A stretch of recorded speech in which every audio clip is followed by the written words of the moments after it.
students. In this video lecture, I am going to describe you chapter 2nd, class 10, civics, federalism. It's a very much important chapter. The first two chapters of civics are very much important, that is power sharing and federalism. So we are going to start the topic. First of all, it should be clear to you what is federalism means. संघवाद क्या होता है, ठीक है। तो इसको clear करने के लिए आपको क्या पता होना चाहिए सबसे पहले कि डिवीजन ऑफ गवर्नमेंट कैसे होता है। किसी भी कंट्री के अंदर दो तरीके से अपनी कंट्री को बड़े ही स्मूथली वे में रन करने के लिए, गवर्न करने के लिए उस कंट्री की activities you can say government उसको 2 या 3 लेवल्स पे डिवाइड कर लेती है। जैसे कि हमने पावर शेयरिंग वाले चैप्टर में बेल्जियम और श्रीलंका के बारे में पढ़ा था। तो कॉन्स्टिट्यूशन में ये डिवीजन किया जाता है किसी भी कंट्री का। तो उसी के लेवल पर आप यहाँ चैप्टर में क्लियर कर पाएंगे कि फेडरलिज्म होता क्या है, संघवाद होता क्या है। तो डिवीजन ऑफ गवर्नमेंट किसी भी कंट्री के अंदर 2 लेवल पे किया जाता है। फर्स्ट है हमारा सेंट्रल गवर्नमेंट और सेकंड है हमारा स्टेट गवर्नमेंट। अब जब पावर का डिवीजन इन 2 लेवल पे किया जाता है, किन बेसिस पे किया जाता है वो आगे वाली वीडियो में आप समझेंगे इस चीज को। तो उसी को हम कहते हैं फेडरलिज्म है या यूनिटरी, ठीक है। तो जब गवर्नमेंट का डिवीजन 2 लेवल पे होता है, सेंटर और स्टेट, और किस तरीके से वो उस कंट्री को गवर्न करते हैं, क्या क्या एक्टिविटीज किस लेवल को दी जाती है, किस टीयर को दी जाती है, इस बिहाफ पे ये डिसाइड किया जाता है कि कंट्री के अंदर फेडरल गवर्नमेंट है या यूनिटरी गवर्नमेंट है। तो यहाँ पे 2 चीजें आपके सामने आती हैं कि गवर्नमेंट का डिवीजन 2 लेवल पे, सेंटर एंड स्टेट, और उस डिवीजन को क्या नाम दिया जाता है जब गवर्नमेंट को 2 लेवल पे डिवाइड किया जाता है। फर्स्ट होता है आपका यूनिटरी गवर्नमेंट। यूनिटरी का मतलब होता है एकात्मक, जैसे कि इसके नाम से ही क्लियर है, यूनि मीन्स एकात्मक, जो एक लेवल पर, एक स्टेज पर जो गवर्नमेंट होती है उसके पास सारी एक्टिविटीज होती हैं, वही पूरी कंट्री के ऊपर ओवरऑल होल्ड रखती है, उसके लिए रूल्स एंड रेगुलेशन बनाती है, वो हमारी क्या कहलाती है, यूनिटरी गवर्नमेंट कहलाती है। कैसे कहलाती है, इसमें क्या फैसिलिटी होती है, कॉन्स्टिट्यूशन में किया जाता है सारा काम, but there is difference between federal and unitary government. तो क्या होता है यूनिटरी गवर्नमेंट के अंदर, power is given to central government constitutionally, संविधान के द्वारा ही ये मेंशन किया जाता है कि जो पावर रहेगी वो मेनली किसके बीच में निहित रहेगी, कौन उसको लायबल रहेगा करने के लिए, सेंट्रल गवर्नमेंट। जो हमने स्टेट और सेंटर का डिवीजन किया तो सेंट्रल गवर्नमेंट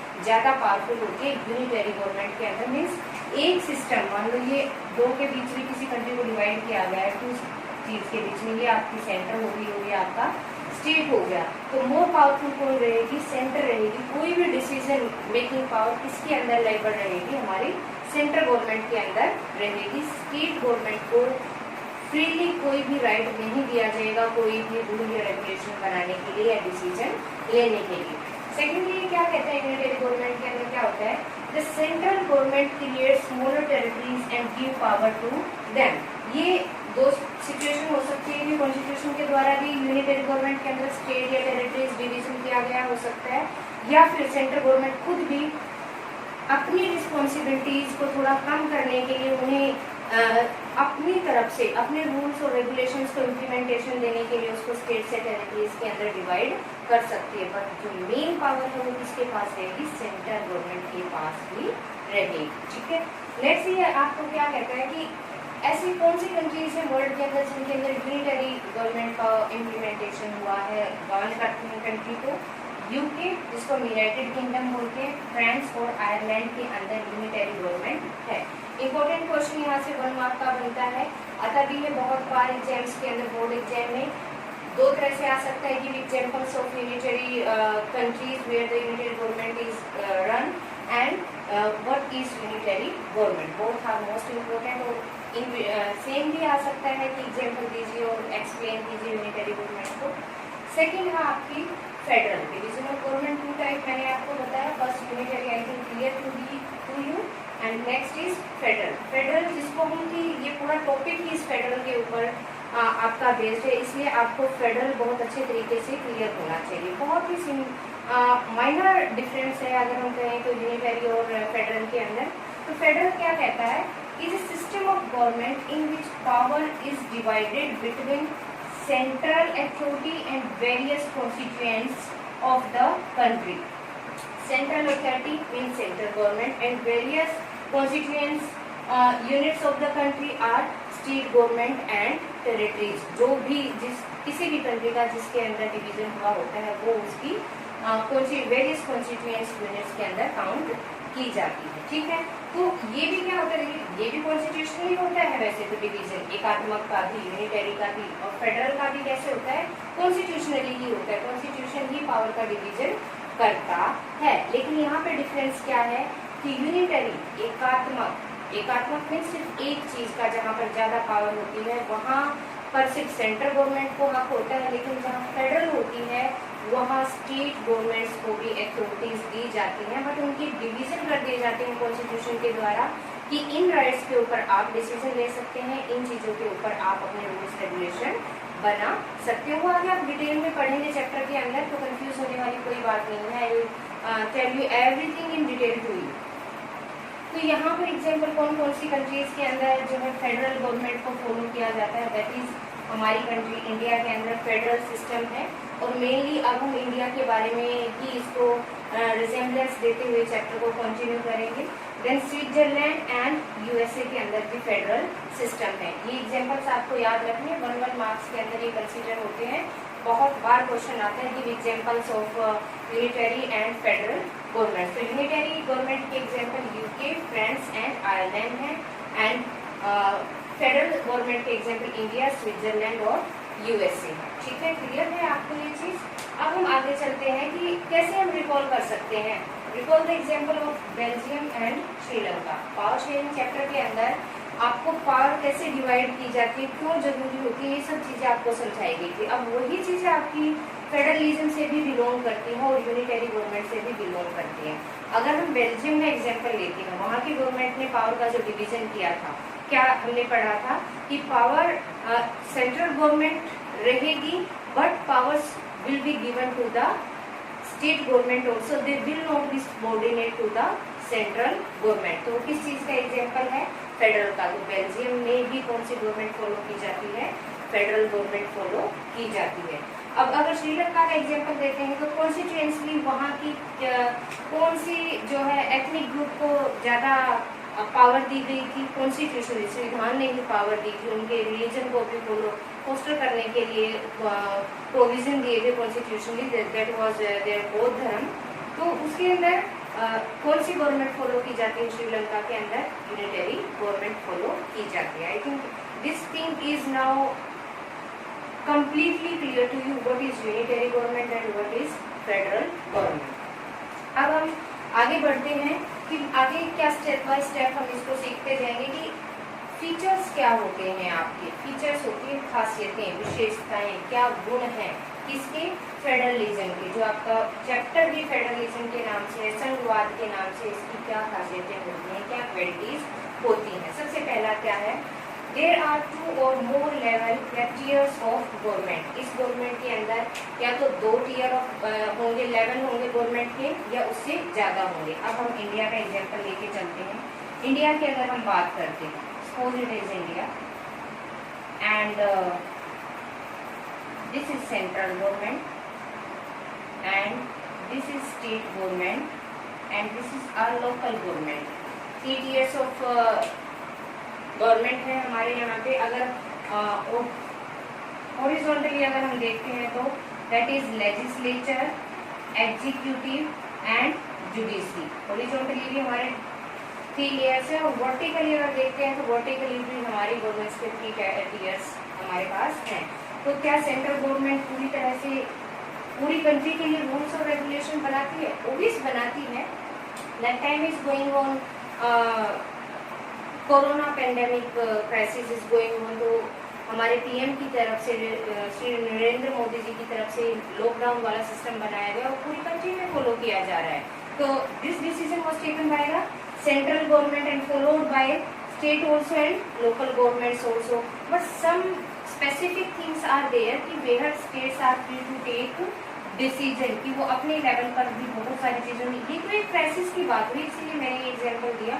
बहुत सारे सेक्शंस, बहुत सारी चीजें ऐसी हैं जिनको कॉन्स्टिट्यूशन स्पेसिफाइड किया गया है कि इन चीजों के ऊपर स्टेट गवर्नमेंट अपने डिसीजन ले सकती है और सेंटर अपने ले सकती है। लाइक अगर हम सर्विसेज की बात करें तो जो सेंट्रल सर्विसेज होती हैं हमारी यूपीएससी की सर्विसेज होती हैं वो सेंटर के अंदर आती हैं मेनली, जिसमें IAS IPS आते हैं। और अगर हम स्टेट पुलिस की बात करें तो वो हर एक स्टेट की अपनी अपनी होती है।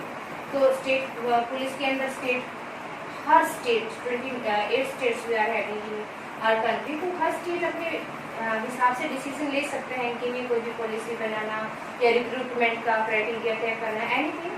और सेंटर के लिए IFSC के लिए, IPS के लिए, IAS के लिए, इनके लिए कौन पॉलिसीज बना सकता है? सेंट्रल गवर्नमेंट पॉलिसीज बना सकती है। तो अपने अपने फील्ड में ये क्या होती है, अलग होती हैं। स्टेट को भी एक्टिविटीज होती हैं, कुछ हद तक अपने लेवल पर लोकल गवर्नमेंट को भी फ्री किया गया है कि कुछ रिक्वायरमेंट्स वो जो अपने ही लेवल पर पूरी कर सकती हैं, डिसीजन वहाँ पर ले सकती हैं। ठीक है, तो क्या कहते हैं, there are 2 or more level या टीयर्स ऑफ गवर्नमेंट। तो हमारे पास कितने टीयर्स ऑफ गवर्नमेंट हमारी कंट्री के अंदर? 3 है। ठीक है, अगर मेन की बात करें तो हमारे पास 2 है, that is state, centre and state. Okay, तो लोकल को हम भूल के नहीं चलते हैं, हमारे यहाँ लोकल गवर्नमेंट बहुत ही ज्यादा इंपॉर्टेंट रोल प्ले करती है, एक बेसिक रूट को उठा के ये चलती है, लोगों की जड़ों से जुड़ी हुई होती है। ठीक है, नेक्स्ट क्या कहते हैं, different tiers of government govern the same citizens but each tier has its own jurisdiction। कि जितने भी टीयर्स हैं वो उन्हीं सिटीजन्स के ऊपर रूल करते हैं, कोई बाहर से नहीं आते हैं। आप इंडिया के अंदर लाइक लोकल की बात करते हैं कि राम का एग्जांपल ले लेते हैं। राम यहाँ पे क्या रह रहा है, गांव के एरिया में रह रहा है। ठीक है, तो पंचायत के अंदर भी आता है, वो पंचायती सिस्टम के अंदर भी आता है। स्टेट अगर कोई रूल बनाएगा तो वो भी वहीं पे इम्प्लीमेंटेशन में आएंगे, और सेंटर की तरफ से कोई भी रूल बनता है तो इम्प्लीमेंटेशन तो उसी पॉपुलेशन के ऊपर दिया जाता है जो इंडियन पॉपुलेशन है, इंडियन सिटीजन है, उन्हीं के ऊपर। तो क्या कहते हैं कि different tears of government govern the same citizens, उन्हीं सिटीजन्स के ऊपर वो रूल करती हैं, उन्हीं के लिए रेगुलेशंस बनाती हैं, उन्हीं की वेलबींग के लिए वो कोई भी डिसीजन लेकर आती हैं।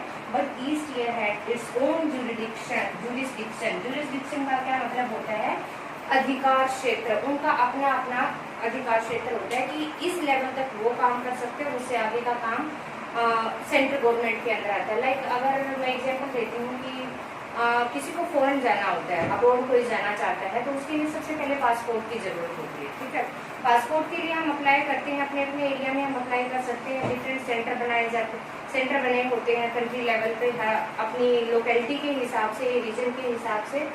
तो पासपोर्ट बनवाने के लिए एप्लीकेशन के बाद वहाँ वेरिफिकेशन होता है। वो वेरिफिकेशन कौन करता है? वहाँ की स्टेट पुलिस का काम होता है, वो जो भी लोकेलिटी के अंदर आती है, चाहे डिस्ट्रिक्ट के अंदर है, जो भी है, तो वो इतना काम स्टेट गवर्नमेंट तक का अप्रूव होके वो आता है। लेकिन जब बाहर जाएगा, वीजा आता है, कोई भी पर्सन अप्रोड के लिए जाना आता है, तो फिर उन इश्यूज को, अफेयर्स को कौन हैंडल करता है? वो सेंट्रल गवर्नमेंट हैंडल करती है। तो ये अपने अपने इनके अधिकार क्षेत्र होते हैं कि इस एरिया तक हम ये काम कर सकते हैं, ये हमारा दायरा है। उसके बाहर अगर कोई चीज जाती है तो वो सेंट्रल गवर्नमेंट के अंदर आती है। तो ये डिवीजन होता है और अपना अपना जुरिडिक्शन इनका होता है। थर्ड क्या कहता है, the jurisdiction of the respective levels or tiers of government specified in the constitution. पहला पॉइंट इसी के अंदर क्या कहता है कि जो जुरिस्डिक्शन है, जो उनका अधिकार क्षेत्र है, दायरा है काम करने का, वो अपने आप में तय किया होता है। वो कॉन्स्टिट्यूशन के द्वारा रिटर्न होता है उसके अंदर कि स्टेट का ये जुरिस्डिक्शन रहेगा और सेंटर का ये जुरिस्डिक्शन रहेगा। उसके ऊपर किसी तरह का कोई भी किसी भी तरह का विवाद या वी कैन से कि झगड़ा होने की कोई उम्मीद नहीं रहती है। ठीक है, अब existence of each tier is constitutionally guaranteed, और इस चीज को नकारा भी नहीं जा सकता है कि आपका ये जुरिस्डिक्शन है, ये अधिकार क्षेत्र है और आप इसमें ये काम नहीं करेंगे। नहीं, जो है वो आपको पूरा भी करना पड़ेगा और कॉन्स्टिट्यूशनली वो गारंटीड होता है। ठीक है, नेक्स्ट क्या कहते हैं, the fundamental provisions of constitution can not be changed unilaterally by one level of government। यहाँ पे क्या कहता है, fundamental provisions when our constitution was written by the politicians। जब हमारा संविधान लिखा गया था तो उन्होंने बहुत दूरदर्शिता का परिचय देते हुए इस बात के ऊपर ध्यान दिया था कि in future with the phase of time, with the requirement of time, there will be need of amendment in the constitution। और उन्होंने इसके अंदर मेंशन किया कि टाइम की जरूरत के हिसाब से, रिक्वायरमेंट के हिसाब से कॉन्स्टिट्यूशन में अमेंडमेंट किए जा सकते हैं, बट जो फंडामेंटल प्रोविजंस हैं, जो आधारभूत सुझाव दिए गए थे, उनको वो किसी भी लेवल को, गवर्नमेंट के किसी भी लेवल को एकात्मक अधिकार नहीं दिया कि अकेले वो चेंज कर सकती है। अगर वैसे तो मेनली राइट होता है लेजिस्लेचर के पास, हमारी पार्लियामेंट के पास, कि दोनों ही सदन मिलकर कोई भी आपस में उनकी कंसेंट से भी पास किया जा सकता है कोई भी बिल, लेकिन उसके लिए उन्हें स्टेट गवर्नमेंट की भी कंसेंट लेनी जरूरी होती है। तो क्या कहता है कि fundamental provisions can not be change unilaterally by one level of government. अकेले ही कोई भी गवर्नमेंट का लेवल उसके अंदर बदलाव नहीं कर सकता है। ठीक है, अब क्या कहते हैं, courts have the power to interpret the constitution and different levels of government. By chance अगर कहीं पे कंफ्यूजन की सिचुएशन क्रिएट हो जाती है कि किस लेवल का कितना अधिकार क्षेत्र है, जुरिस्डिक्शन कितना है, तो सिर्फ और सिर्फ कोर्ट्स के पास, हमारी जुडिशरी के पास ये राइट होता है कि वो व्याख्या करें, इंटरप्रेट मीन्स व्याख्या करें कॉन्स्टिट्यूशन की, कि कॉन्स्टिट्यूशन के अंदर ये चीज बोली गई और इसके ऊपर किसी तरह का विवाद नहीं हो सकता है। ठीक है, अब वो क्या कहता है, it act as an umpire if dispute arise between different level. अगर मान लो सेंट्रल गवर्नमेंट या स्टेट के बीच में किसी भी चीज को लेकर डिस्प्यूट क्रिएट हो जाता है, या दो स्टेट के बीच में डिस्प्यूट क्रिएट हो जाता है, तो जो हमारी जुरिडिक्शन वो एम्पायर की तरह काम करती है और इंटरप्रेट करते हुए इन कॉन्स्टिट्यूशन को, कॉन्स्टिट्यूशन के आधार पर ही जो भी कुछ रूल्स रेगुलेशन उसके अंदर लिखी गई हैं उस चीज का डिसीजन करती है और डिस्प्यूट को सॉर्ट आउट करती है। और ये उसके द्वारा, जुरिडिक्शन के द्वारा जो भी डिसीजन लिया जाता है वो मान्य होता है दोनों के द्वारा, दोनों पार्टीज के द्वारा, चाहे स्टेट और सेंटर है, चाहे स्टेट है, वो उनको मानना ही पड़ता है। Then source of revenue for each level are clearly specified to ensure financial autonomy. Financial autonomy. Source of revenue. देखिए, हम सिटीजन होते हैं, हम टैक्स पे करते हैं। टैक्स पे क्यों करते हैं? Because this is the way from where the government get their earning. अपना पैसा वो कमाती है और वही पैसा वो फिर किसके लिए यूज करती है? हम सिटीजन्स के लिए यूज करती है, बेसिक एमिनिटीज प्रोवाइड करने के लिए, या किसी भी नेचुरल डिजास्टर के टाइम हेल्प करने के लिए अपने सिटीजन्स की, उनको सपोर्ट देने के लिए। वो ही पैसा हमारे ऊपर ही यूज होता है, कंट्री की डेवलपमेंट में यूज होता है, इंफ्रास्ट्रक्चर यूज करने में होता है, एम्प्लॉयमेंट अवेलेबल कराने के लिए यूज होता है। तो जो टैक्स हम पे करते हैं वो रेवेन्यू के रूप में दोनों ही का जो है डिवीजन किया होता है, सेंटर का भी और स्टेट का भी। किसके द्वारा किया हो जाता है? वो कॉन्स्टिट्यूशन के द्वारा ही किया जाता है, ताकि किसी भी पार्टी के अंदर किसी भी तरह का आपस में कंट्रास्ट, विरोधाभास ना पैदा हो कि हम ये हमारा होना चाहिए या हमारा होना चाहिए। ठीक है, और इससे क्या होता है कि फिनेंशियल ऑटोनॉमी, सब राज्य मीन्स अपने अपने अधिकार क्षेत्र में वो फ्री होते हैं कि उनकी way of income, source of income clear होते हैं, किसी तरह की कोई भी दिक्कत उसके अंदर उनको फेस नहीं होती है।